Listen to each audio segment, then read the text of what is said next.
ষষ্ঠ শ্রেণীর বাংলাদেশ ও বিশ্ব পরিচয়। তো দেখো আজকে আমরা সমাধান করব অধ্যায় 1-এর পৃষ্ঠা নাম্বার 7-এর এই টিক চিহ্ন, তারপরে এই যে পৃষ্ঠা নাম্বার 8-এর টিক চিহ্ন সমাধান করব, তারপরে সমাধান করবে এই যে দেখো আমাদের সৃজনশীল প্রশ্ন, তারপর পৃষ্ঠা নাম্বার 9 আমাদের আরও একটি সৃজনশীল প্রশ্ন আছে, সংক্ষিপ্ত প্রশ্ন আছে, আমরা সেগুলোও কিন্তু তোমাদের সমাধান করে দেখাবো। তো চলো ভিডিওটি শুরু করা যাক।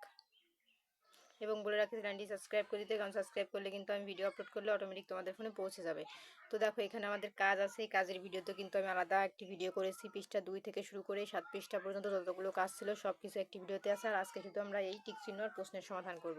তো দেখো এখানে আমাদের 1 নম্বরে প্রশ্নে বলেছে শীতল পাটির জন্য বিখ্যাত অঞ্চল কোনটি? সঠিক উত্তর হবে আমাদের ঘ নাম্বার। তারপরে দেখো 2 নম্বর প্রশ্ন, নারী প্রথম কৃষিকাজ শুরু করেন কারণ তাদের ছিল? উত্তর হবে খ নাম্বার। তারপরে দেখো এটা কমপ্লিট, এখন আমরা চলে যাব 3 নম্বরে। এখানে আমাদের নিচে উদ্দীপক করে 3 ও 4 উত্তর দিতে বলেছে। তো দেখো 3 নম্বরে বলেছে অনুচ্ছেদে স্টলটিতে কোন সমাজের নিদর্শন রয়েছে? সঠিক উত্তর হবে আমাদের ঘ।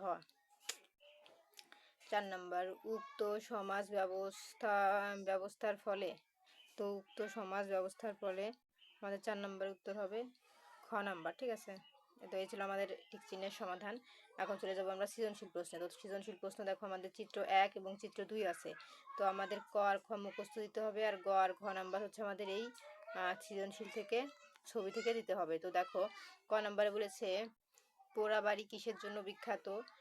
খ নাম্বার, আদিম মানুষ দলবদ্ধ হয়ে বাস করত কেন? আর গ নাম্বার, উদ্দীপক 1 নং চিত্রে কোন সমাজের ইঙ্গিত বহন করছে? মানে এই ছবিটা দেখে তোমার কি মনে হচ্ছে যেটা কোন সমাজের ইঙ্গিত বহন করছে সেটার সাথে মিলা, এটা দেখে তো তোমরা বানাই লিখতে পারো, তো এরকম। আর ঘ নাম্বারে বলেছে 2 নং চিত্রে ইঙ্গিতকারী, মানে এটা দেখে তোমাদের কি ইঙ্গিত মনে হয় যে ইঙ্গিতকারী সমাজের উদ্ভাবক মেয়েরাই, মানে বক্তব্যটি মূল্যায়ন করে। তো চলো আমরা এটার উত্তর দেখে নিই। তো এই যে দেখো আমাদের উত্তর ক নাম্বার উত্তর হবে পোড়াবাড়ির চমচমের জন্য বিখ্যাত। তারপর খ নাম্বার উত্তর হবে আদিমকালে, প্রশ্ন তো আগেই বলে দিয়েছি, এখন শুধু উত্তর। তো উত্তর হবে আদিমকালে জীব জন্তুর আক্রমণ ও প্রাকৃতিক দুর্যোগ সহ নানা বিপদে সামনে মানুষ ছিল অসহায়। অস্তিত্ব রক্ষা আর জীবনযাপনের চাহিদা পূরণের জন্য তারা একে অন্যকে সহযোগিতা করার প্রয়োজন অনুভব করে। তাই খাদ্য সংগ্রহ ও হিংস্র প্রাণীর আক্রমণ থেকে বাঁচার জন্য আদিম মানুষ দলবদ্ধ হয়ে বাস করত। তো চলো এখন গ নাম্বারের উত্তর দেখব। তো এই যে দেখো আমাদের গ নাম্বার প্রশ্নের উত্তর, তো আমি ছোট করে দেব, তোমরা প্রশ্নটি দেখতে থাকো, এত বড় করে লেখা লাগবে না। লিখবা হচ্ছে উদ্দীপকে 1 নং চিত্রে শিকার ও খাদ্য সংগ্রহ ভিত্তিক সমাজে ইঙ্গিত করছে। শিকার ও খাদ্য সংগ্রহ ভিত্তিক সমাজ হচ্ছে মানব সমাজের আদিমতম রূপ। তখন স্থায়ী কোনো ঘরবাড়ি ছিল না, মানুষ গুহায় ও বন জঙ্গলে বাস করত। প্রাকৃতিক সম্পদ ছিল প্রচুর, কিন্তু এই সম্পদকে ব্যবহার করে খাদ্য উৎপাদন করতে শিখেনি।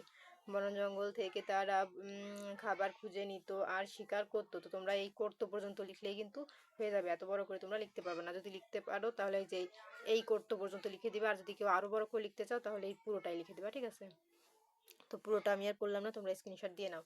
এখন দেখো ঘ নম্বরে আছে আমাদের, এই যে ঘ নম্বর অনেক বড়।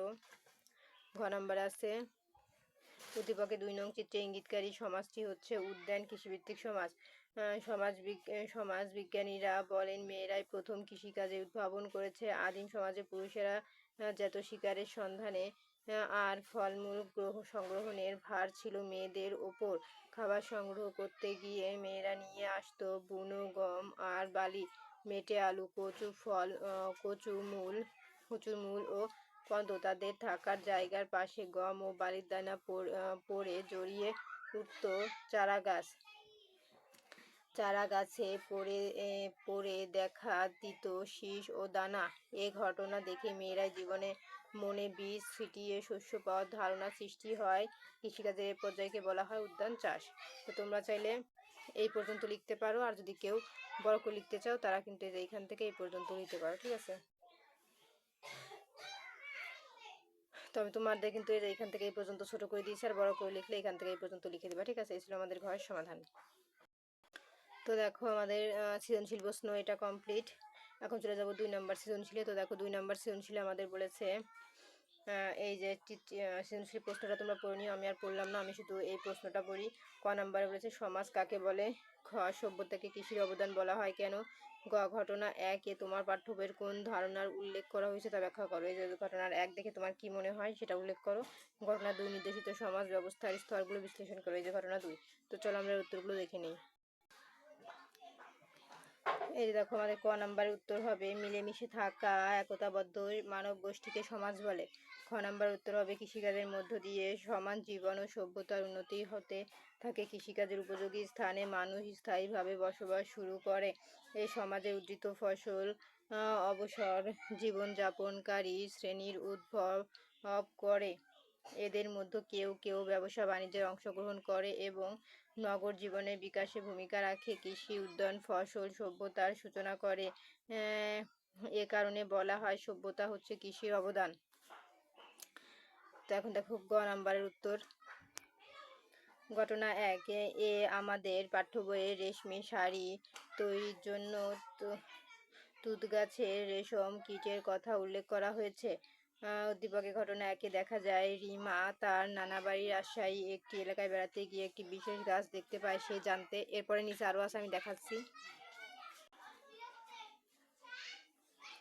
পারে ওই গাছে বসবাসকারী কীট থেকে একটি বিশেষ প্রক্রিয়া সুতা এবং পরে সেই সুতা থেকে কাপড় তৈরি হয়। এতে মূলত রাজশাহী রেশমি শাড়ি তৈরির জন্য ব্যবহৃত তুঁত গাছের রেশমি কীটকে বোঝানো হয়েছে। রাজশাহীর প্রচুর তুঁত গাছ জন্মে এবং তুঁত গাছের রেশম কীট বাসা বাঁধে। একে কেন্দ্র করে রাজশাহীতে রেশমি শাড়ি তৈরির জন্য বস্ত্র শিল্প গড়ে উঠেছে। তো তোমরা চাইলে উঠেছে পর্যন্ত লিখতে পারো, আর কেউ যদি বড় করে লিখতে চাও তাহলে কিন্তু আবার এইখান থেকে এতখানি পর্যন্ত লিখতে হবে। তো তোমরা চাইলে লিখতে পারো, আমি আর পড়লাম না, তোমরা স্ক্রিনশট দিয়ে নাও। এখন দেখো ঘ নাম্বার, দেখ কত বড়, ঠিক আছে, এত বড় লেখা লাগবে না, আমি তোমাদের ছোট করে দিচ্ছি।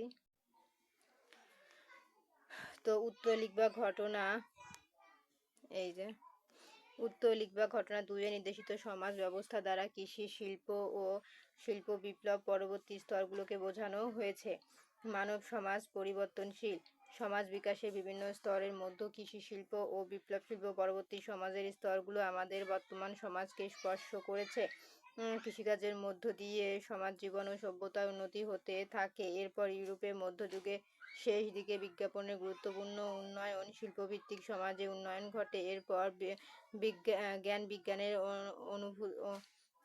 অভূতপূর্ব আবিষ্কারের মাধ্যমে শিল্প বিপ্লব পরবর্তী সমাজে অগ্রগতি ঘটে। তো তোমরা যে এই ঘটে পর্যন্ত লিখলে কিন্তু হয়ে যাবে। আর যদি কেউ বড় করে লিখতে চাও তাহলে এই যে ঘটের পর থেকে এই দেখো আরো কতখানি আছে, ঠিক আছে, এই এতখানি, চাইলে এতখানিকেও দিতে পারো, ঠিক আছে। তো আমি আর এটা পড়লাম না, তোমরা স্ক্রিনশট দিয়ে নাও, ঠিক আছে। এই যে দেখো স্ক্রিনশট দিয়ে নাও। তো এই ছিল আমাদের ঘয়ের সমাধান।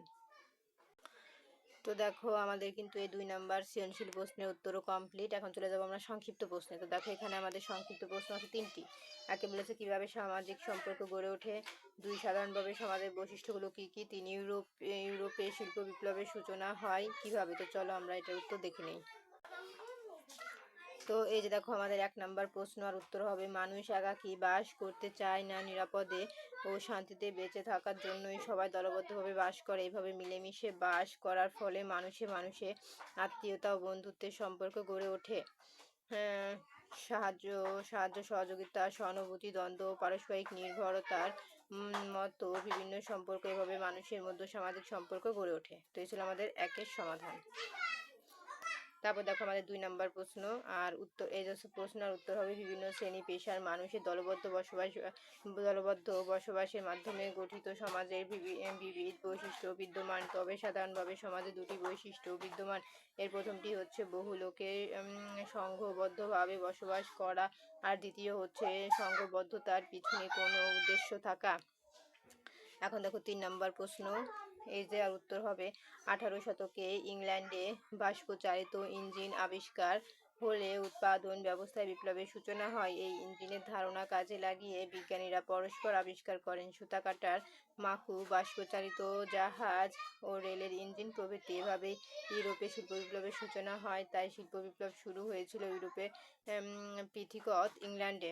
তো এই ছিল আমাদের সমাধান। এই দেখো আমাদের এই সংক্ষিপ্ত প্রশ্নের উত্তরও কিন্তু কমপ্লিট। তো আজকের মতন এই পর্যন্তই। পরবর্তীতে দ্বিতীয় অধ্যায়ের ভিডিও দেখার জন্য অবশ্যই সাবস্ক্রাইব মাই চ্যানেল।